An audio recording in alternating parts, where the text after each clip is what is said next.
Hello students, स्वागत है आप सभी को अपने परिवार फंडामेंटल ज्ञान दर्शन क्लासेज में।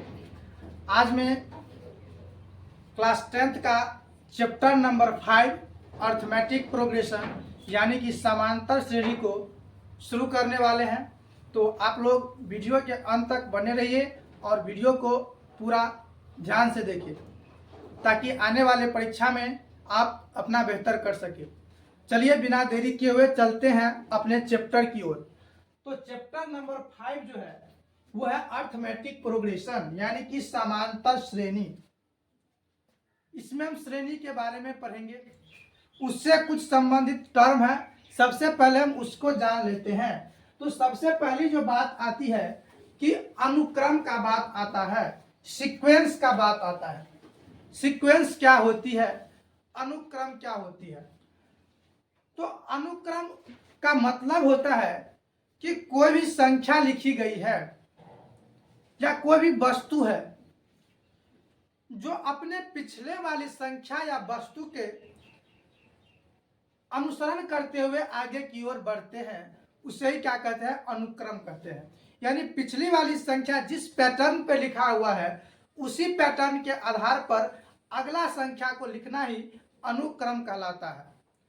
क्रम का मतलब होता है लगातार। तो उसी को हमने लिख दिया है कि अनुक्रम का अर्थ होता है वस्तुओं या संख्याओं का समूह। क्या होता है, group of objects of number जो अपने पूर्व की संख्याओं का अनुसरण करता है, that follows the precedent number और ऑब्जेक्ट्स इज कॉल्ड सीक्वेंस। यानी कि अनुक्रम का मतलब हो गया कि कोई भी संख्या जो हम लिख रहे हैं वो पिछले किस पैटर्न पे आधारित है, उसी पैटर्न को फॉलो करते हुए हमें आगे की ओर जो बढ़ते हुए संख्या प्राप्त होती है, जो हमें सीरीज संख्या की समूह प्राप्त होती है, उसे क्या कहते हैं, सीक्वेंस कहते हैं। जैसे एग्जाम्पल में लिखा हुआ है 2, 4, 8, 16। जहां पे हमने क्या किया, तो संख्या को 2 से गुना करते हुए आगे की ओर बढ़े हैं। 2 में 2 से गुना किए 4 हो गया, 4 में 2 से गुना किया 8 हो गया, 8 में 2 से गुना कर दिए 16 हो गया। इसी प्रकार हम आगे की ओर बढ़ते जाएंगे और हमारा जो सीक्वेंस प्राप्त होता जाएगा। अगर अगला संख्या अगर हमें लिखना हो तो क्या करेंगे, तो 16 को फिर 2 से गुना करेंगे 32 होगा, फिर 32 को 2 से गुना करते जाएंगे, यानी फिर अगला संख्या में 2 से गुना करते जाएंगे और जो मान आएगा वही हमारा क्या होगा, सीक्वेंस होगा, यानी कि अनुक्रम होगा। अब हम इस अनुक्रम में जो ये सब टर्म है, ये सब संख्या है, इसका भी कुछ नाम है। तो इसको क्या कहते हैं, तो अगला जो हमारा टर्म है वो है अनुक्रम के पद या अनुक्रम के सदस्य। दोनों बात बराबर है। अनुक्रम के सदस्य या पद का मतलब होता है कि अनुक्रम को लिखने में जिस संख्या का प्रयोग किया जाता है, जिस संख्या का प्रयोग किया जाता है उसे क्या कहते हैं, अनुक्रम का पद या सदस्य कहते हैं। यहाँ पे पद भी लिख सकते हैं, पद या सदस्य या पद कहते हैं। जैसे एग्जाम्पल में हमने लिखा है 2, 4, 6 डॉट डॉट डॉट, आगे बढ़ते जाएंगे।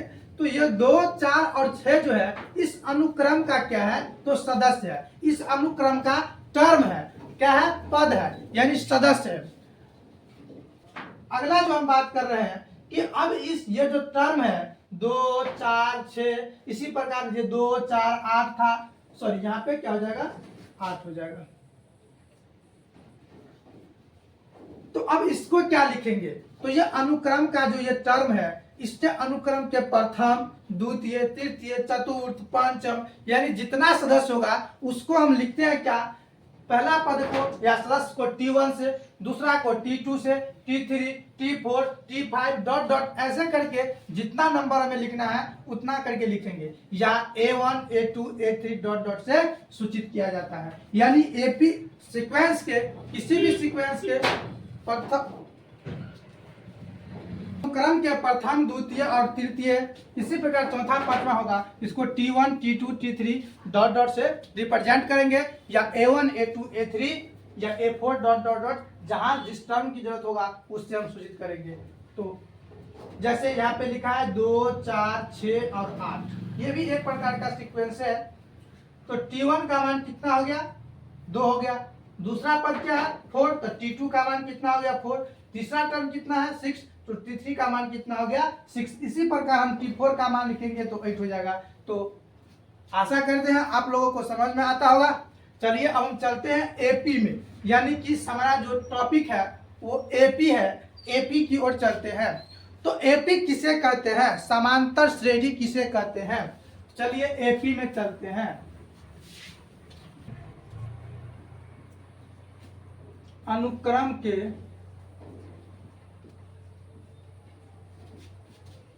पद और उसके पूर्व पद का अंतर यानी कि डिफरेंस अचर हो तो वह एपी कहलाता है।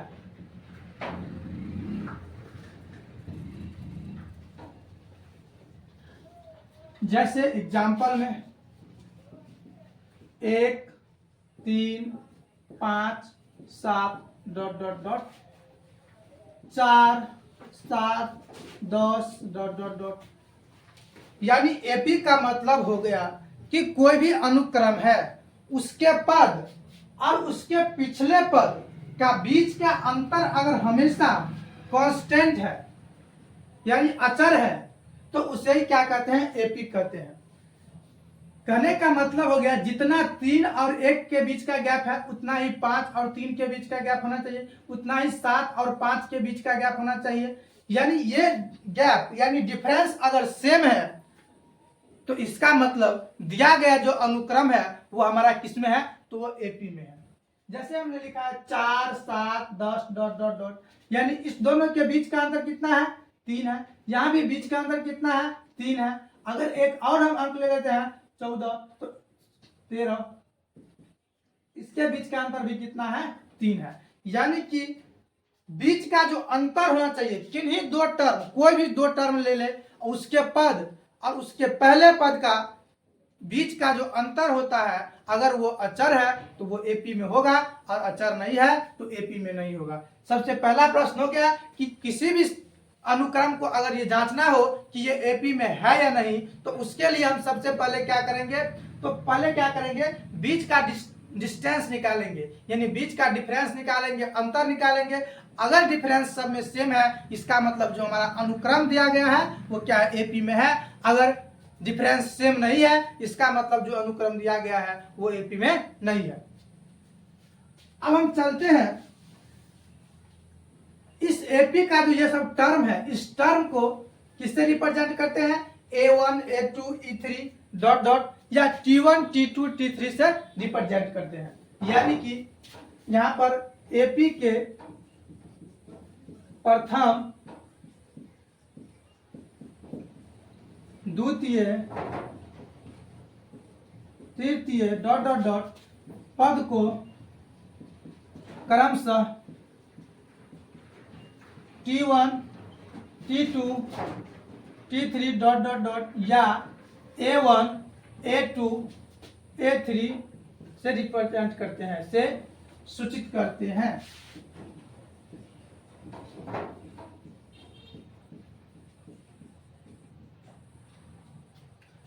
अब हम बात करते हैं ये जो टर्म है इस टर्म, दोनों टर्म के बीच का जो अंतर है 3, 5 और 3 के बीच का जो अंतर है 2, इसमें 7 और 4 के बीच का जो अंतर है 3, उसे क्या कहते हैं। क्योंकि ये सब में तो सेम है, अलग अलग एपी के लिए क्या होगा, अलग अलग होगा। यानी इसके बीच का जो डिफरेंस है इसको हम क्या कहते हैं, तो उसी के लिए हम अगला पढ़ेंगे सार्वंतर। सार्वंतर, सार्व का मतलब हो गया सभी और अंतर का मतलब हो गया बीच का डिफरेंस यानी डिस्टेंस। कहने का मतलब हो गया क्योंकि ये सभी में अंतर है, सभी में अंतर समान है तो सभी के लिए लिखे सार्व, और चूंकि अंतर है तो इसका नाम हो गया सार्वांतर। यानी कि एपी के किसी पद और उसके पूर्व पद के बीच के अंतर को सार्वांतर कहते हैं।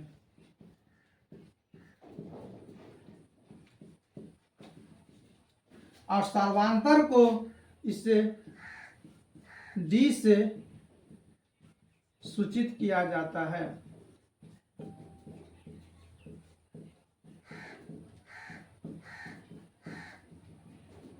और ये डी का जो फॉर्मूला होता है वो होता है, जनरल फॉर्मूला की बात करें तो T n minus T n minus one, T n minus T n minus one. यहाँ पे एन का मान आप डालते जाइए, एन का मान कम से कम 2 होगा। अगर एन बराबर हम 2 लेते हैं तो डी बराबर क्या आ जाएगा, T2 माइनस T2 माइनस 1, यानी कि दूसरा पद माइनस पहला पद, यानी कि यही इस डी का फॉर्मूला है, सार्वांतर। इसको अंग्रेजी में कॉमन डिफरेंस कहते हैं और शॉर्ट में इसका नाम हम डी से रिप्रेजेंट करते हैं। तो आशा करते हैं आप लोगों को अच्छी से समझ में आता होगा।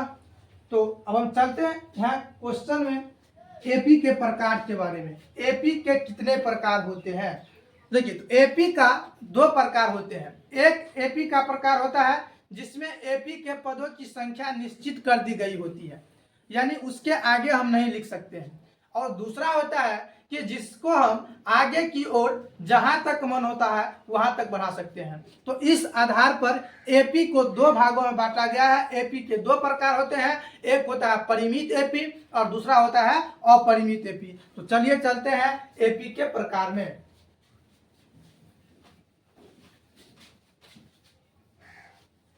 और जो कुछ थोड़ा प्रॉब्लम होता होगा क्वेश्चन सॉल्व करने वक्त सब सही हो जाएगा। वीडियो को बस अंत तक देखें।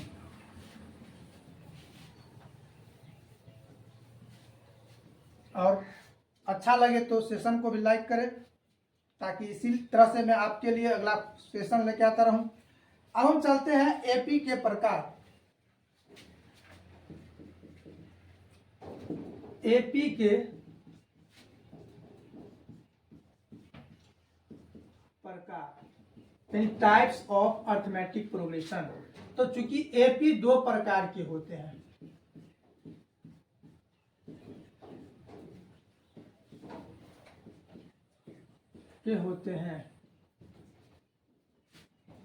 पहला हो गया परिमित एपी यानी डेफिनिट एपी, समांतर श्रेणी, और दूसरा होता है अपरिमित एपी।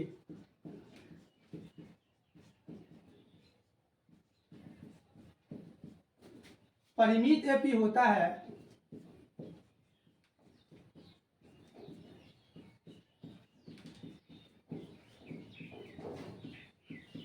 इस प्रकार के एपी में पदों की संख्या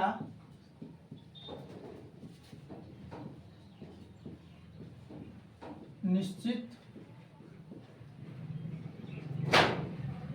होती है। जैसे एग्जाम्पल की हम बात करते हैं तो 2 हो गया, 5 हो गया, 8 हो गया, 11 हो गया, 14 हो गया, etc। दूसरा हो गया 1 हो गया, 3 हो गया, 5, 7, 9।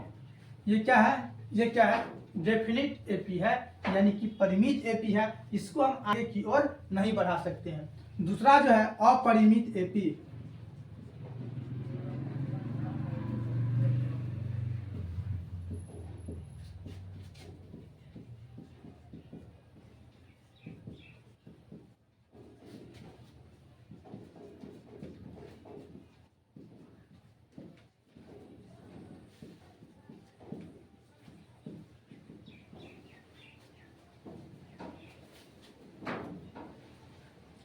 इस प्रकार के एपी में पदों की संख्या क्या होती है? निश्चित नहीं होती है। जैसे एग्जांपल 2, 4, 6, 8 डॉट डॉट डॉट। ये डॉट डॉट का मतलब हो गया, इसको हम आगे की ओर जहां तक हो सके लिख सकते हैं। 3, 7, 11, 15 डॉट डॉट डॉट। यानी कि एपी के 2 प्रकार हो गया, परिमित एपी और अपरिमित एपी। यानी कि जिसमें पदों की संख्या अगर निश्चित है उसको कहेंगे परिमित एपी। अगर हम देसी भाषा में सीखे तो जिसमें डॉट डॉट नहीं लगा है वो हो जाएगा परिमित एपी, और जिसमें डॉट डॉट लगा हुआ है वो हो जाएगा अपरिमित एपी। किसी भी तरीका से हमें याद होना चाहिए, उस बात को समझना चाहिए, ठीक है। तो परिमित एपी और अपरिमित एपी में आप लोगों को कोई दिक्कत नहीं होना चाहिए, अच्छी तरीका से समझा दिए हैं कि जिसमें डॉट डॉट लगा है वो अपरिमित एपी है। डॉट डॉट का मतलब चलो आगे की ओर बढ़ते हैं, जहां तक जाना है तहां तक जाना है, लेकिन जिसमें डॉट डॉट नहीं लगा है इसका मतलब हो गया वो आगे की ओर नहीं बढ़ सकता है, यानी उसका बॉन्ड जो है फिक्स हो चुका है, यानी इसको हम किसी भी कीमत पर आगे की ओर नहीं बढ़ा सकते हैं, यानी इसमें जो टर्म है वो फिक्स्ड टर्म है। अब चूंकि टर्म फिक्स्ड हो गया है इसका मतलब ये क्या हो गया, परिमित एपी हो गया, यानी एक लिमिट के अंदर ये रहेगा, ठीक है। तो आपको परिमित एपी और अपरिमित एपी अच्छी तरह से समझ में आया होगा।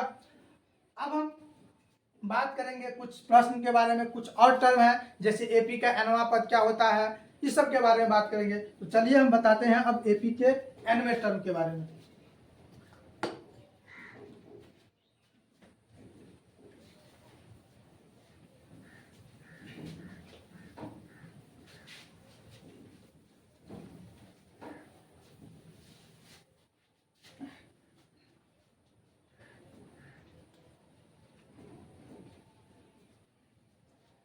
अब देखिए एपी के nवें पद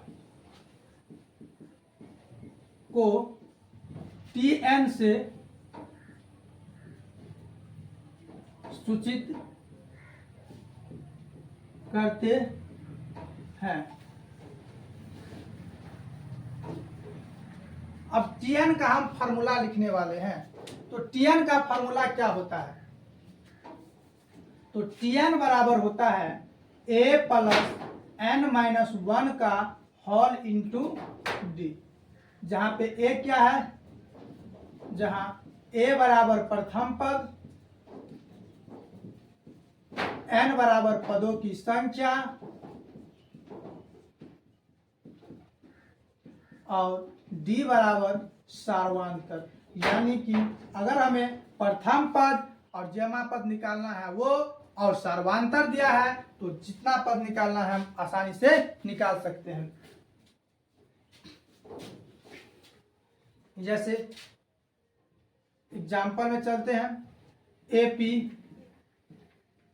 3, 5, 7 डॉट डॉट डॉट का 10वां पद ज्ञात करें।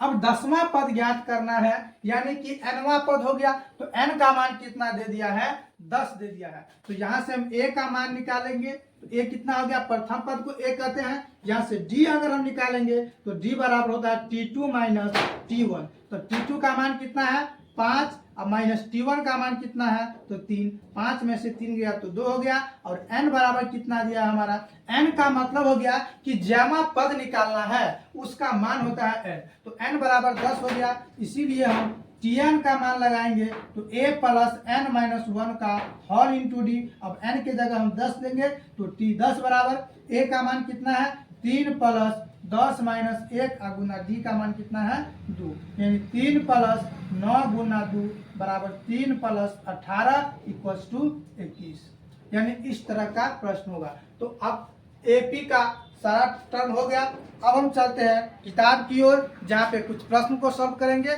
फिर सेशन को एंड करेंगे। चलिए तो चलते हैं पहले बुक की ओर, कुछ एग्जाम्पल देते हैं फिर किताब में चलेंगे।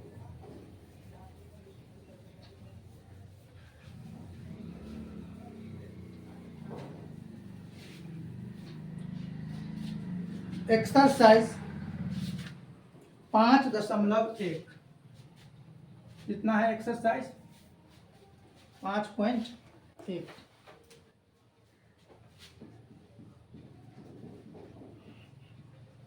एक्सरसाइज 5.1, चलिए इसको हम सॉल्व करते हैं।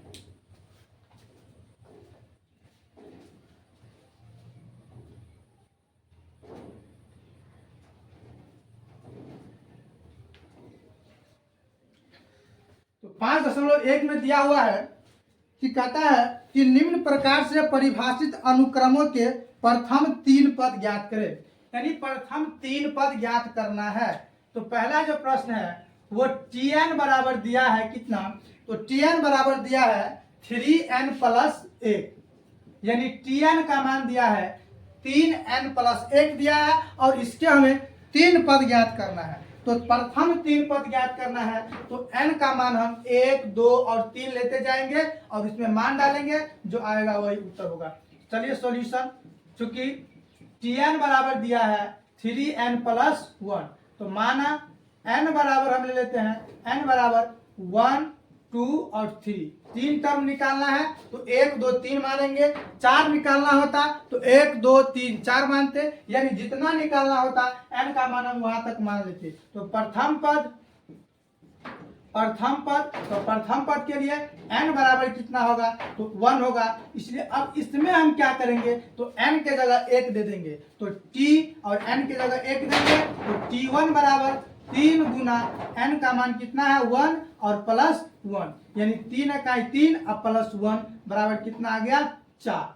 दूसरा पद अगर हम निकालेंगे तो दूसरा पद बराबर, तो n का मान कितना लेंगे, n बराबर 2। अब इसमें हम n के जगह 2 डाल देंगे, तो t और n के जगह 2 डालेंगे, तो t2 बराबर 3 और गुना n का मान कितना है, तो 2 और प्लस 1, यानी 3 दूना 6 प्लस 1 बराबर कितना आ गया 7।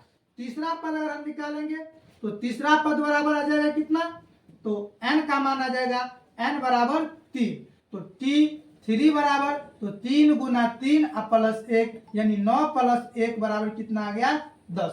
तो एपी के प्रथम 3 पद कौन सा हो गया, अतः 3 पद कौन कौन हो गया, तो 3 पद बराबर हो गया 4, 7 और 10, यानी 4, 7, 10, यही इस प्रश्न का उत्तर था।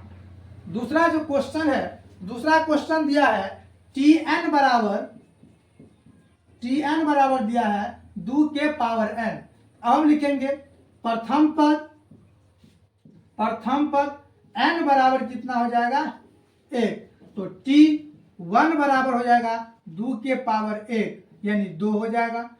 T2 बराबर अगर हम लिखेंगे, सॉरी अब दूसरा पद लिखना है, अब उतना नहीं लिखना है, डायरेक्ट n बराबर लेंगे 2, तो T2 बराबर कितना आ जाएगा, तो 2 और n का मान कितना हो जाएगा अब 2, तो 2 का पावर 2 यानी कि 4। पावर का मतलब एक कंसेप्ट समझ लीजिए, अगर a का पावर m लिखा है इसका मतलब ये हो गया कि ये बेस है और ये पावर है। तो पावर क्या बताता है, तो पावर यह बताता है कि बेस को कितना टाइम्स मल्टीप्लाई करना है। जैसे 2 का पावर 5 लिखा है, इसका मतलब हो गया ये जो बेस हमारा 2 है इसको कितना बार गुना करना है, तो इसको 5 बार गुना करना है। 3 के पावर 4 लिखा है, इसका मतलब 3 को कितना बार गुना करना है, तो 3 को 4 बार गुना करना है। उसके बाद गुना करके जितना आंसर होगा वही उसका मान होगा। अब यहाँ से n बराबर 3 लेंगे, तो T3 बराबर आ गया, तो 2 के पावर n का मान 3, यानी 2 के पावर 3 कितना होता है 8 होता है। अतः 3 पद कौन कौन आ गया, तो अतः 3 पद आ गया 2, 4, 8। क्वेश्चन नंबर 1 का 3 है। Tn बराबर दिया है n स्क्वायर प्लस 1, Tn का मान दिया है n स्क्वायर प्लस 1। तो सॉल्यूशन इसको सॉल्व करेंगे तो n बराबर 1 लेने पर प्रथम पद आएगा, तो T1 बराबर 1 का स्क्वायर और प्लस 1, 1 का स्क्वायर कितना होता है 1 और प्लस 1, यानी कितना आ गया 2।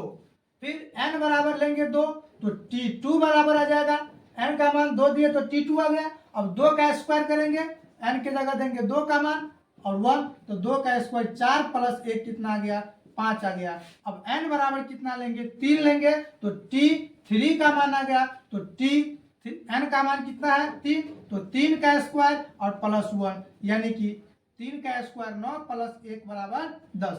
n का मान हम डालेंगे Tn में, यानी कि Tn में हम n का मान 1 डालेंगे, 2 डालेंगे, 3 डालेंगे, उसके बाद सॉल्व करेंगे, यानी 3 टर्म आ गया है। अतः 3 पद इसी तरह से लिखना है, बराबर 2, 5 और कितना आ गया 10। क्वेश्चन नंबर 4 है, क्वेश्चन नंबर 4 दिया है Tn बराबर n into n plus two, Tn बराबर दिया है n into n plus two. Solution में लिखेंगे n बराबर 1, n बराबर 1, तो t और n के जगह देंगे 1 बराबर n के मान 1 है इंटू 1 प्लस 2, यानी 1 गुना 1 प्लस 2 3, यानी 3 आ गया। n बराबर 2 लेने पर तो t 2 बराबर आ जाएगा 2 इंटू 2 प्लस 3, यानी कि 2 गुना 3 2 5, यानी कि 10। n बराबर 3 लेने पर तो t 3 बराबर आ जाएगा 3 इंटू 3 प्लस, सॉरी क्वेश्चन यहाँ पे 2 था, 2 दूना 4, तो 4 दूना आ जाएगा 8, 3 प्लस 2 यानी 3 गुना 5 बराबर 15, यानी अतः 3 पद बराबर कितना होता है 3, 8 और 15, इतना हो गया आंसर। आशा करते हैं आप लोगों को अच्छी तरह से समझ में आता होगा, और अगर थोड़ा बड़ा समझ में नहीं आता हो तो बार बार रिवीजन कीजिए, वीडियो को देखिए, जरूर समझ में आएगा, नहीं समझने की कोई बात ही नहीं है। अगला जो प्रश्न है टी 5वां क्वेश्चन है इसी का,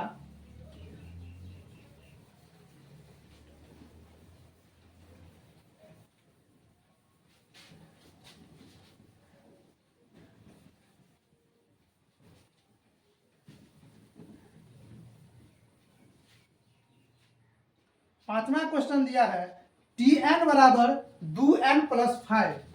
पांचवा क्वेश्चन है Tn बराबर 2n प्लस 5। सॉल्यूशन, चूंकि Tn बराबर दिया है 2n प्लस 5, तो प्रथम पद n बराबर कितना हो जाएगा 1, इसीलिए T1 बराबर आ जाएगा 2 गुना n का मान कितना है तो 1 प्लस 1, तो 2 इकाई 2 प्लस 1 कितना आ गया 3। n बराबर 2 लेंगे, इसीलिए Tn के जगह 2 देंगे तो 2 बराबर 2 गुना n का मान 2 प्लस 1, यानी कि 2 दूना 4 प्लस 1 बराबर कितना आ गया 5 आ गया। n बराबर 3 लेंगे तो T3 बराबर आ जाएगा 2 गुना n का मान 3 प्लस 1, यानी 6 प्लस 1 बराबर कितना आ गया 7, यानी अतः 3 पद बराबर कितना आ गया तो 3 5 और 7। क्वेश्चन नंबर 6 है, क्वेश्चन नंबर 6 दिया है Tn बराबर n माइनस 3 बट्टा 4। चलिए सॉल्यूशन, चूंकि Tn बराबर दिया है n माइनस 3 बट्टा 4, तो n बराबर 1 लेंगे तो T1 बराबर n का मान 1 माइनस 3 बट्टा 4, 1 में से 3 घटाएंगे -2 बट्टा 4, यानी कि -1 बट्टा 2। n बराबर 2 पे लेने पर T2 बराबर आ जाएगा 2 माइनस 3 बट्टा 4, यानी -1 बट्टा 4। n बराबर 3 लेने पर T3 बराबर आ जाएगा 3 माइनस 3 बट्टा 4, यानी 0 बट्टा 4, और 0 में किसी संख्या से भाग देने पर आंसर क्या आता है 0 आता है। अतः 3 पद कौन कौन हो गया, अतः 3 पद आ गया कौन कौन, तो -1/2, -1/4 और 0 आंसर। तो ये था पहला प्रश्न, जिसको मैंने पूरा 1 से लेकर 6 तक बनाया। आप लोग भी अच्छी तरह से नोट कीजिए और क्वेश्चन को बार बार प्रैक्टिस कीजिए, ताकि रिवीजन बना रहे। रिवीजन ही डिपेंड करेगा कि आपका रिजल्ट कैसा होगा, इसलिए रिवीजन पे मेन फोकस देना है। उतारिए जल्दी से।